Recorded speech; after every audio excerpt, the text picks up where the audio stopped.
Hey everyone, welcome back to my channel. This is Candice, and this is my good friend Lacey. Hey everyone. Her channel is Lacey Elizabeth, so go check her out, subscribe, hit the thumbs up, all that good stuff. As we've been talking about for, what, 2 months now? Mm-hmm. Wow. Yeah. Time flies, especially this year. Yeah, no joke. But we did a buddy read of Stephen King's different seasons. This is actually not my first time reading this book, but it's been a long time, and it is actually Lacey's first. Mm-hmm. That's right. Overall, what did you think of it? Overall, it was good. I had a good time reading it. It was an experience. To put it mildly. Yeah. We got a lot to talk about. We do. So we're going to jump right in. This is a buddy read, so there's actually 4 stories in this book. The first one is called Rita Hayworth and the Shawshank Redemption. The second one is called Apt Pupil, and we're going to talk about those here. And the third story is called The Body, and the fourth is called The Breathing Method. And when we get to those, we're going to hop on over to Lacey's channel. Mm-hmm. So her link will be down in the description box, so you'll want to make sure and check it out for the entire story. All right. So let's jump right in. Yeah. Rita Hayworth and the Shawshank Redemption. Okay. Got my notes. Okay. Do we want to share our star rating first, or? Sure. All right. I gave it 3 stars. Out of? 5. Okay. Out of 5. Okay. And I'm also doing half stars. So I don't know if you do half stars, but I do half stars. If things deserve a half a star, I'll give them half a star. Right? Yep. So I gave it 3 stars. I felt parts were just a little bit slow. I'm going to be saying that for every story, though, because his writing is not what I'm used to. Right. Not that that's a bad thing. So, yeah, 3 stars. I loved the prison setting. I was a big fan of that because you don't see a ton of books with that setting. And it's interesting to me. I don't know why, but it's interesting to me. Yeah, I mean, in some aspects you may think it would be really boring because there's Right. only so many places you can go in a prison. Right. And so much to do. But somehow, yeah. Yeah. Yeah. So, yeah, and I have never watched the movie, so this reading it was my first time, my first introduction to the story, first time, all of that, which I am going to watch it. I do want to watch it. You Yeah. need to. When I first read this book, it was before Shawshank Redemption was actually made into a movie. Mm-hmm.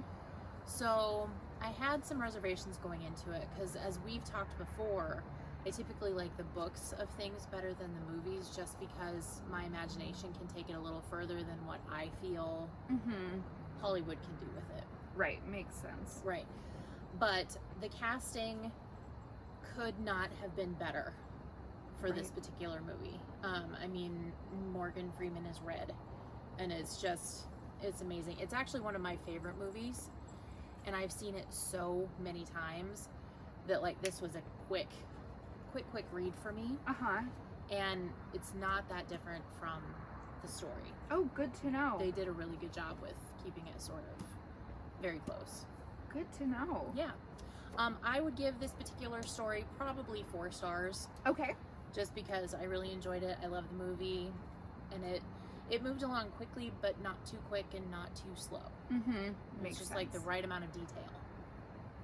I agree with that. It wasn't the slowest out of the 4. Oh, definitely not.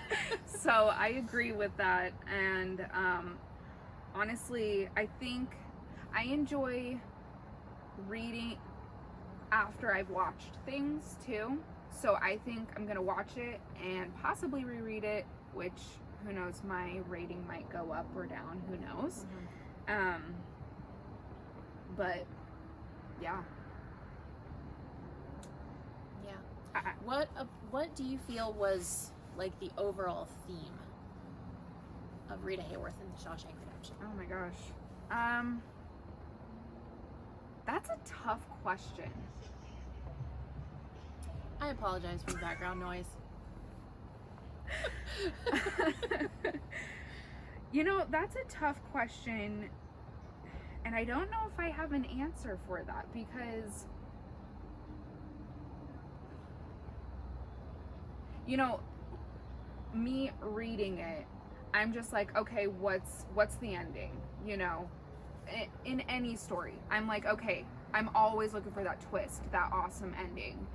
And with this one, I feel like with all of his stories, though, it's the journey. It really is. It's the little stuff. And I honestly, I don't know if I have an answer for that question. Do you? Yes. All right.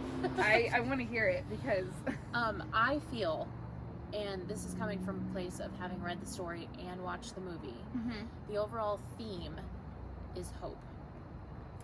Because Andy never ever gives up. Like, he goes through a lot, and I don't want to spoil anything, right, but he goes through a lot of crap in prison, and he never loses that drive that there's something more, and that he's going to be okay. And yeah, that might be why it's one of my favorite movies, is because even in movie form, it carries through the whole thing.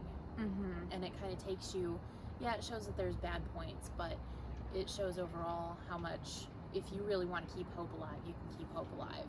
I love that, and I completely agree. Yeah, that's a really good explanation of it. Thank you. Because you're right, Andy did, like, oh my gosh, you guys, it gets graphic if you have not read. I mean, it's Stephen King, but hello. You know, there were some tough parts that I had to take a break from reading, because it's very intense. Yeah. I don't know if this happens to you, but when I read a book, for some reason, I either watch a movie or start a show, and there are similarities between the book I'm reading and the show, and totally unplanned. I started watching the show on Netflix called Wentworth, and it's about a women's prison, kind of like Orange is the New Black, even though I know Orange is the New Black is a true story based on a book, everything like that. But honestly,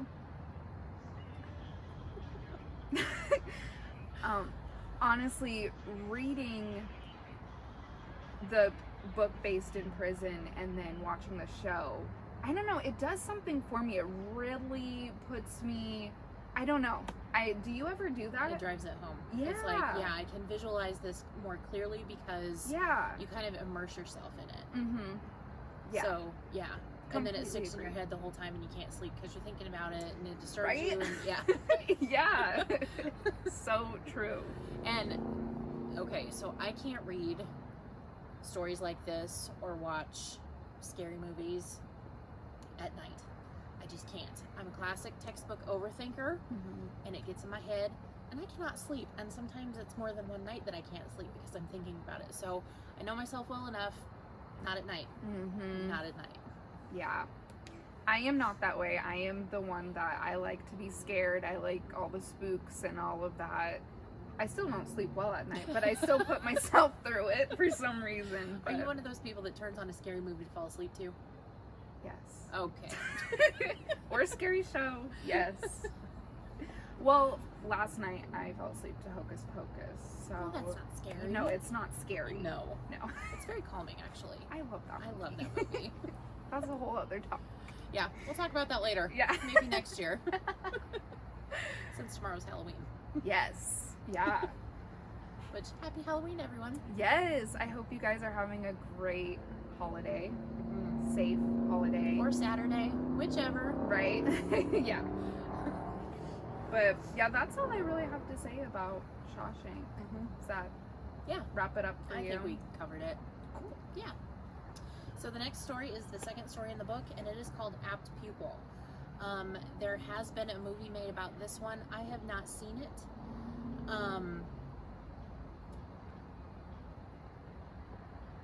I will say that out of the 4 stories in this book, this is the one that sticks with me. And part of that is because I'm fascinated by the whole concept of World War II and the Holocaust, and not fascinated in a good way. I'm fascinated by the pure evil and atrocities that were committed during World War II, and I just can't get my mind around how anyone could think that that's an okay thing to do. I completely agree. And honestly, when I was thinking about what to say about this story, I didn't know what word to use. I was thinking about fascination, but it's a morbid fascination. It is. Mm-hmm. It's interesting. It's kind of like, I guess I don't know how to explain it, but I know World War II is an interest of people. Because it was such a horrible time, and I hate that it happened. Yeah. And it's important to talk about and keep it alive. Absolutely. So it never happens again. Exactly. Ever. I mean, I know that genocides have been happening forever, and unfortunately we probably can't do anything to stop that, but we need to keep them in mind so that we can try and prevent them as much as we can. Little political rant there, sorry. No, I agree. But let's step a little bit back and kind of talk about what Apt Pupil is about, because we said Apt Pupil and then launched into this diatribe about World War II. Right, yeah. Let's get back on track. Here we go. So Apt Pupil is the story of Todd Bowden, and he figures out that, or he has a hunch that he has figured out that there is a Nazi war criminal living in his neighborhood. And so he decides that he is going to get brave and go confront this man and basically blackmail him into telling him stories of how he committed the atrocities against the people that were in the camps and all of his part in it and just everything, and then their stories kind of intertwine, and I don't know, what else would you add without spoiling anything? I mean, this story is very character driven. Oh, yes. And the characters are so flawed, yet you're rooting for them, yet you're not. It's an interesting, it's very different from the other three that I've read. It really stands out. Yeah, I agree. And it's sort of one of those stories that it starts off and it's going okay for a while, and then something happens and you fall to another level. Yeah. In the story. And then that goes on for a while, and then you fall to another level, and it just keeps going down and down and down into sort of this pit of evil and darkness, and I don't even know how to describe it, but it gets darker and more intense the more you read. Yeah. And the end of the story, I honestly had to put this down for probably about a week after that, and I had to really focus myself on not thinking about it, because it's disturbing. It really is. Yeah. I agree with that. I had to put it down many times. I did read this one at night, and this one really, there's just some things it that gets you. Yeah, it really does. It's a very good read, very fast paced compared to the other three. Agreed. And it's got a good amount of detail. I mean, some areas where it gets a little graphic, the argument could be made where there's too much detail. Yeah. But it's not so much that you get bored with it. Right. And we're going to talk about that. Right. I completely agree. Todd confused me so much because his character went into a completely different direction than I thought he would. And I think that to me is what really kept me interested. Trying to figure out the characters, who they are, all of that. Because I don't know if this is a spoiler or not, so if it is, just cut this part out. Okay. I don't know if you would consider this a spoiler. Both characters, they start off so good, and then they just take a turn that you're not expecting. And it's a hard turn. Yeah. Yeah. And that turn just keeps going. It's not like they, flub up one time and then get back on the right path. No. They keep turning. Yeah. It's like they're caught in a roundabout of evil. Right. Exactly. Yeah. If you are a person who loves character-driven stories, definitely this one is for you, because it's not, I can't even call it character development, because they're just there. Yeah, they're just there. I mean, there's a little bit of development, but it's not much. And it's not good. No. It's just, yeah. So I have a question for you. Did you like the characters? Were you rooting for them? Did you develop feelings for them? I did, actually. Mm-hmm. I developed feelings for Mr. Doosander. Yes. Because I thought that Todd was very ruthless. Yes. In making him relive his past, and not that I'm condoning anything that was portrayed about what he did in the book, not at all. Mm-hmm. But I mean, this is an older gentleman that's just trying to live out his life the best he can, with this kind of hanging over his head and maybe locked away in a couple cabinets in the back of his head, Mm-hmm. to kind of put it down and put it away so he can actually live with himself. And Todd just kind of, like, he forces it out of him. And that leads to some behavior that is not okay. It's just really not okay. Yeah, I agree. That's exactly how I felt about it, and felt like Todd was really the bad guy. Yeah. And without him being, obviously, in this story, there would be no story. But, man, I did not like him. In the beginning, I did.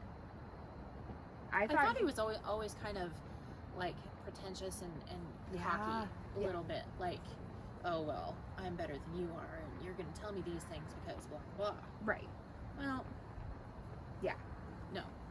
Yeah, I completely agree, and that's exactly how I felt. But then at the end, I really didn't care for either of them. No. At the end, I was like, okay. No. Yeah. No. I gave this one 3.5 stars, so I liked it. I would go with 4 Yeah. on this one. Mm-hmm. Again, it's my favorite story in the book, but it's not my favorite topic. I mean, I don't know that I have a favorite topic in this book because it's just all weird. But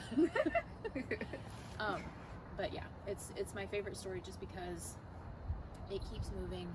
There's some detail.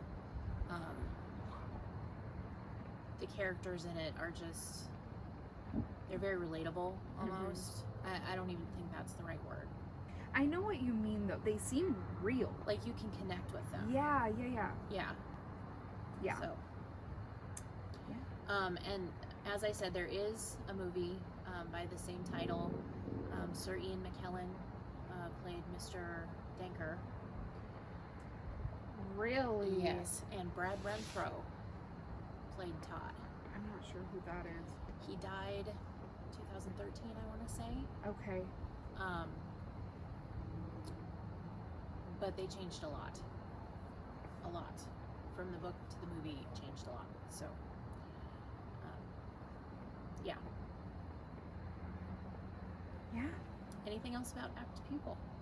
I don't really have anything else. Okay. Do you? Well, that is it for this half of the buddy read. We are going to hop on over to Lacey's channel. So we will be back with you in just a couple minutes.